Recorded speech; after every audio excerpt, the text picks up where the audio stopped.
This video is sponsored by Conflict of Nations, the free online strategy game where your objective is simple: just take over the whole world. Join a community of millions and build powerful armies from dozens of unit types with the coolest modern-day weapons and technology. We love planning out long, complex strategies to crush our enemies, and Conflict of Nations is perfect for that, as you fight up to 64 other players in real-time games that can take weeks to complete. It's fully cross-platform, so you can play on the same account on PC and mobile. We'll be hosting a special game for the first viewers that click the link in the description. Just create a profile, type Infographics Show in the search bar, and enter the password Infographics. Slots are limited, so don't wait. Infographics Show viewers also get a special gift of 13,000 gold and 1 month of premium subscription for free when they use the link. It's only available for 30 days, so click the link, choose a country, and start fighting your way to victory right now.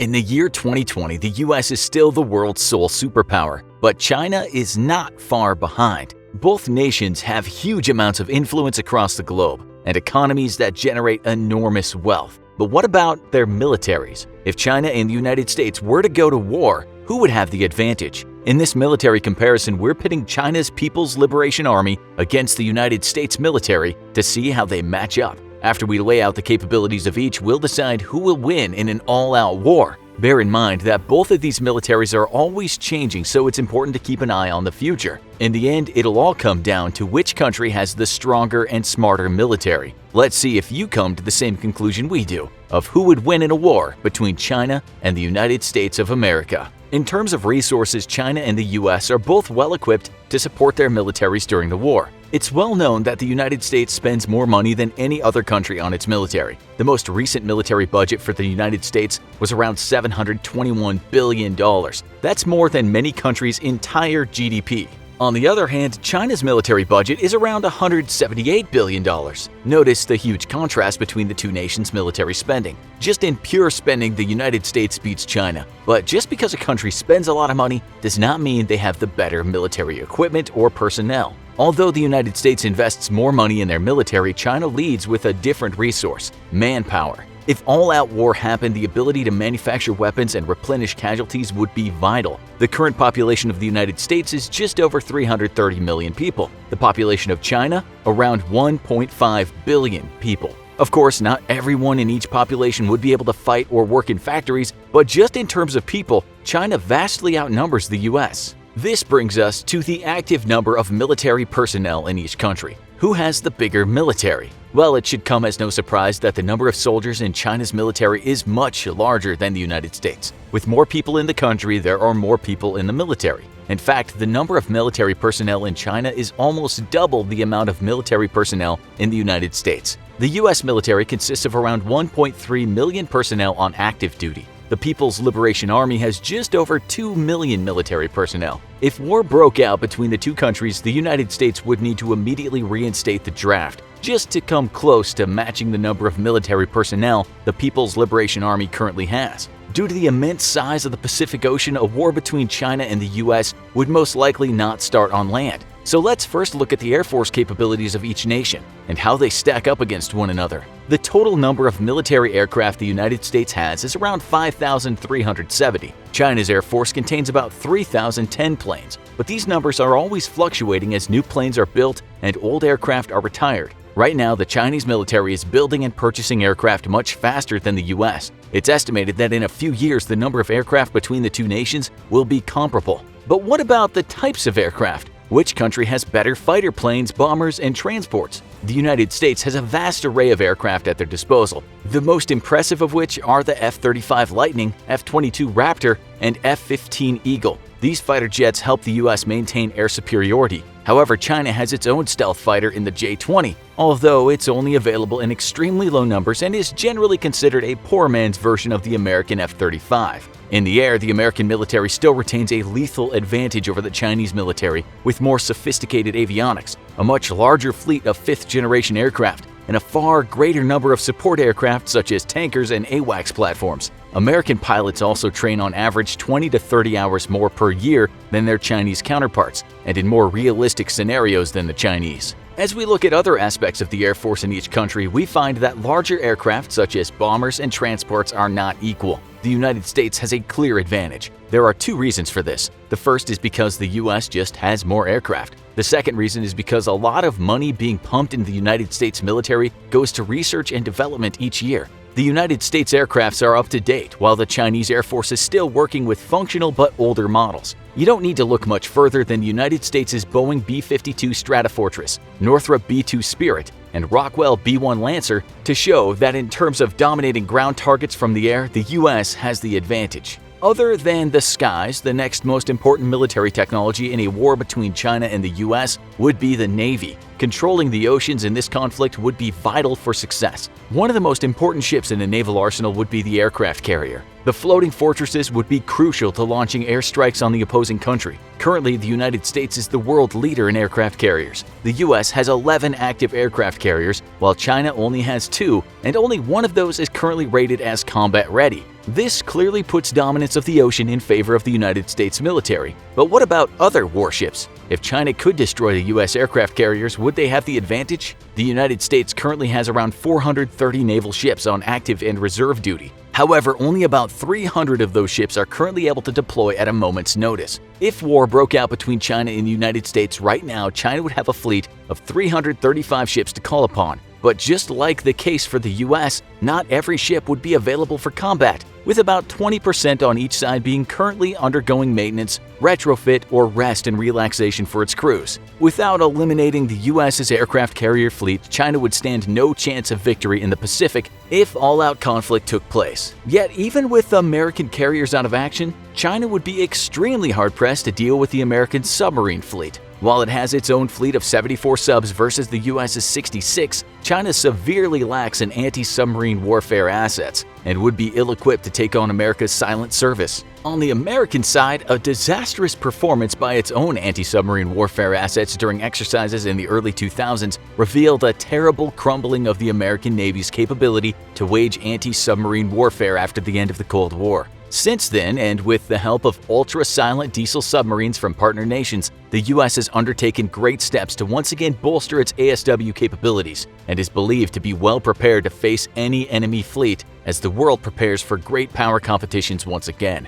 For now, the US fleet remains supreme, but it's divided between responsibilities around the world, while China can focus the entirety of its efforts in fighting America's Pacific Fleet alone. With a rapidly modernizing fleet and more sophisticated shipbuilding efforts, China looks set to close the gap between itself and the US in the approaching decades. What would happen if the war made its way to land, though? Obviously, it would depend on where the war was being fought. The nation battling on their home turf would ultimately have the advantage because of their ability to replenish land forces more easily. Let's take location out of the equation and just compare the land-based military capabilities of each nation.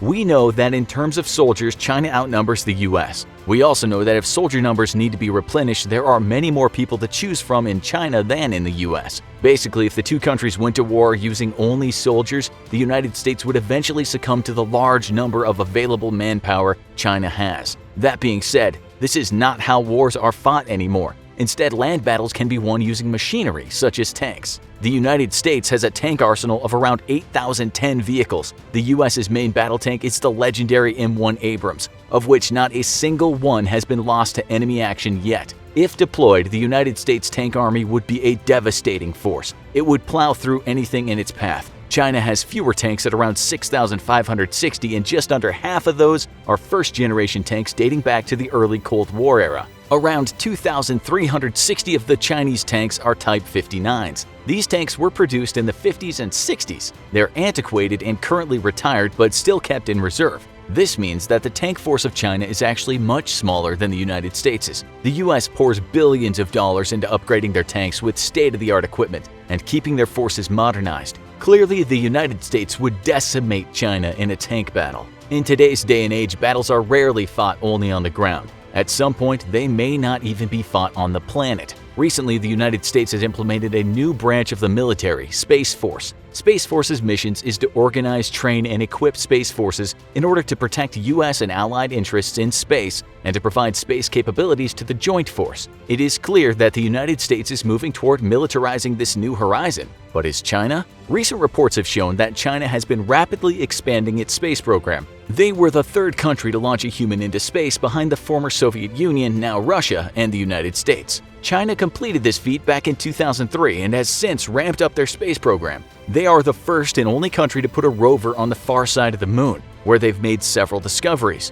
China has also been launching more and more satellites and military spacecraft into space in recent years. It's estimated that China has more than 320 satellites. 105 of them are military in nature. The United States has around 123 military satellites, even though the US has been in space much longer than China. It would seem that the breakthroughs at the China National Space Administration have greatly sped up the military satellite capabilities of the country. The budget for NASA in the United States has been cut year after year, almost immediately after they put the first man on the moon. China's space program, on the other hand, seems to be getting an influx of money each year from the government. How long until the research and development of China's engineers and space scientists surpass the US? In space, the country with the best technology and most knowledge of the environment will be victorious in battle. If the United States continues to fall behind in space exploration, they will not stand a chance in a space war with China. This brings us to our last comparison between the two countries, a comparison that has no winner. Instead, everyone loses.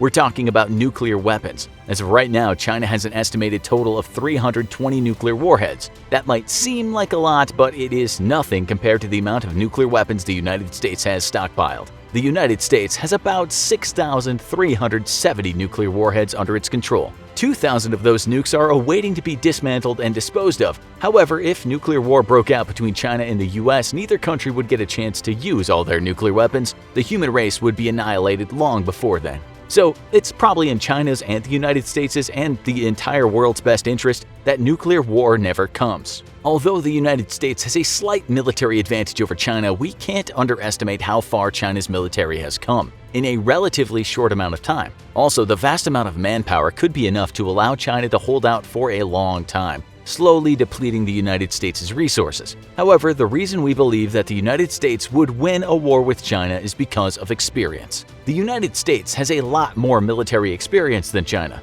This means that the leaders of the military have seen combat and know what works and what doesn't. The US has been at war almost perpetually in one form or another since World War II, most recently in the Middle East. Since the beginning of Desert Storm in 1991, the United States has maintained a military presence in the Middle East. In fact, the United States has been fighting in Afghanistan for almost 18 years. This means military personnel and leaders have constantly been gaining skills and experience in the art of war. China, on the other hand, has not fought in a war in over 40 years. The last war they fought in was in 1979 when China invaded Vietnam. Vietnam had just come out of its own civil war and had gained much experience during that time. The small country was able to humiliate the Chinese military, forcing them out of their country after only 3 weeks. It seems that experience can outweigh sheer numbers during wartime. It is for this reason that we believe the United States would win a war with China if it were fought today. However, and some of you might have already seen this coming, if China continues to expand and upgrade their military as they've been doing in recent years, it will not be long before their military strength surpasses the United States. If this happens, it's a very real possibility that China would win a war against the United States in the future. Their drive to update their machinery and technology can be seen in their space program and the expansion of their military. Within the next decade, we at the Infographics Show may need to make a new video to reevaluate this military comparison between China and the United States, with the winner being the People's Liberation Army of China. Thanks to our sponsor, Conflict of Nations. Use the link in the description to get 13,000 gold and a month of premium subscription for free. Start fighting your way to victory right now. Now check out China Finds Something Weird on the Dark Side of the Moon, or watch another military comparison with USA versus Iran. Who would win? Military Army Comparison 2019.